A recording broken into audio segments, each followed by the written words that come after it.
नमस्कार। तो आज हम बात करने वाले हैं तर्क की, यानी लॉजिक की। हम एक तरह का टूल किट बनाने जा रहे हैं ये समझने के लिए कि एक मजबूत, एक सॉलिड आर्ग्यूमेंट आखिर होता कैसा है। जब हम इसकी बनावट को समझ लेंगे तो न सिर्फ इसे पहचान पाएंगे बल्कि खुद भी बेहतर दलीलें दे पाएंगे।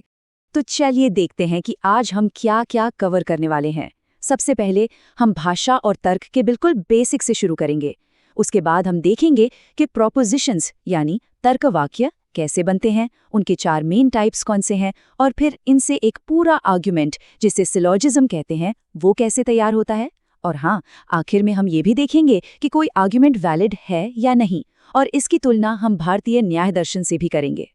अच्छा, इससे पहले कि हम सारे टेक्निकल डिटेल्स में जाएं, एक बहुत ही बुनियादी सवाल पर सोचते हैं। यही वो सवाल है जिसके इर्द गिर्द लॉजिक की पूरी पढ़ाई घूमती है कि आखिर वो क्या चीज़ है जो किसी दलील को, किसी आर्ग्यूमेंट को वाकई में मजबूत बनाती है। और उससे भी ज़रूरी, हम ये पता कैसे लगा सकते हैं।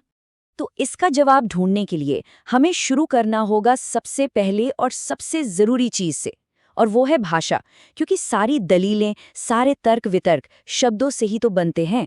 तो आइए देखते हैं कि हम भाषा का इस्तेमाल आर्ग्यूमेंट्स बनाने में कैसे करते हैं।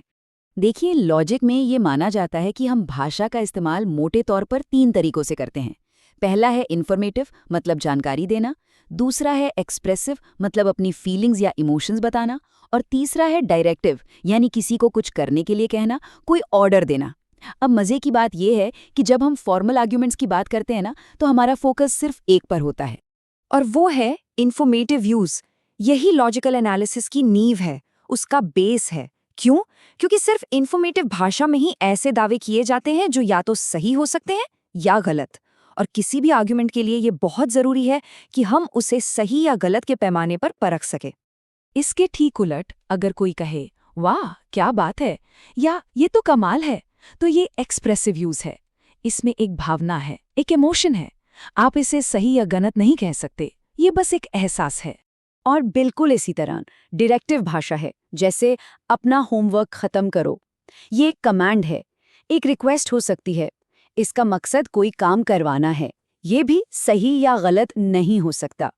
तो अब ये क्लियर है कि लॉजिक की दुनिया में हम सिर्फ और सिर्फ इन्फॉर्मेटिव भाषा से डील करते हैं। ठीक है, तो अब जब हम ये समझ गए कि हमें इन्फॉर्मेटिव भाषा पर फोकस करना है, तो इस भाषा से जो स्टेटमेंट या दावे हम बनाते हैं उन्हें लॉजिक की भाषा में कहते हैं कैटेगोरिकल प्रोपोजिशन। अब हम इसी की चीरफाड़ करेंगे, मतलब इसकी बनावट को समझेंगे। बहुत ही आसान शब्दों में कहें तो एक प्रेपोजिशन 2 ग्रुप्स या कैटेगरीज के बीच का रिश्ता बताता है। बस इतना कि क्या एक ग्रुप पूरा का पूरा या उसका कुछ हिस्सा दूसरे ग्रुप में शामिल है या नहीं, बस इतनी सी बात। और हर प्रोपोजिशन के 4 जरूरी हिस्से होते हैं, 4 बिल्डिंग ब्लॉक्स। पहला क्वांटिफायर, जो बताता है कि कितनों की बात हो रही है, सभी या कुछ। दूसरा सब्जेक्ट, यानी पहला ग्रुप। तीसरा कोप्यूला, जो दोनों को जोड़ता है या नहीं है। और चौथा प्रेडिकेट, यानी दूसरा ग्रुप। अब जब हमारे पास ये 4 बिल्डिंग ब्लॉक्स हैं, तो इनको अलग अलग तरीकों से जोड़कर हम 4 तरह के स्टैंडर्ड प्रोपोजिशंस बना सकते हैं। लॉजिक में इन्हें शॉर्ट में ए, ई, आई और ओ कहा जाता है। चलिए इन चारों को एक एक करके देखते हैं। पहला है ए प्रोपोजिशन। ये यूनिवर्सल भी है और अफर्मेटिव भी, जैसे सभी एसपी हैं। उदाहरण के लिए, सभी राजनेता झूठे हैं। दूसरा है ई प्रोपोजिशन। ये यूनिवर्सल तो है पर नेगेटिव है, कोई भी एसपी नहीं है, मतलब कोई राजनेता झूठा नहीं है। फिर आता है आई प्रोपोजिशन, जो पर्टिकुलर और अफर्मेटिव है। कुछ एसपी हैं, जैसे कुछ राजनेता झूठे हैं। और आखिर में ओ प्रोपोजिशन, जो पर्टिकुलर भी है और नेगेटिव भी। कुछ एसपी नहीं है, मतलब कुछ राजनेता झूठे नहीं हैं। तो अब हमारे पास ये ईंटें यानी प्रेपोजिशंस तैयार हैं। अब इन ईंटों को जोड़कर हम एक दीवार बनाएंगे, एक पूरा आर्ग्यूमेंट बनाएंगे। और इस बेसिक आर्ग्यूमेंट स्ट्रक्चर को कहते हैं सिलोजिज्म या न्याय वाक्य। सबसे क्लासिक उदाहरण तो सबने सुना ही होगा, सुकरात वाला।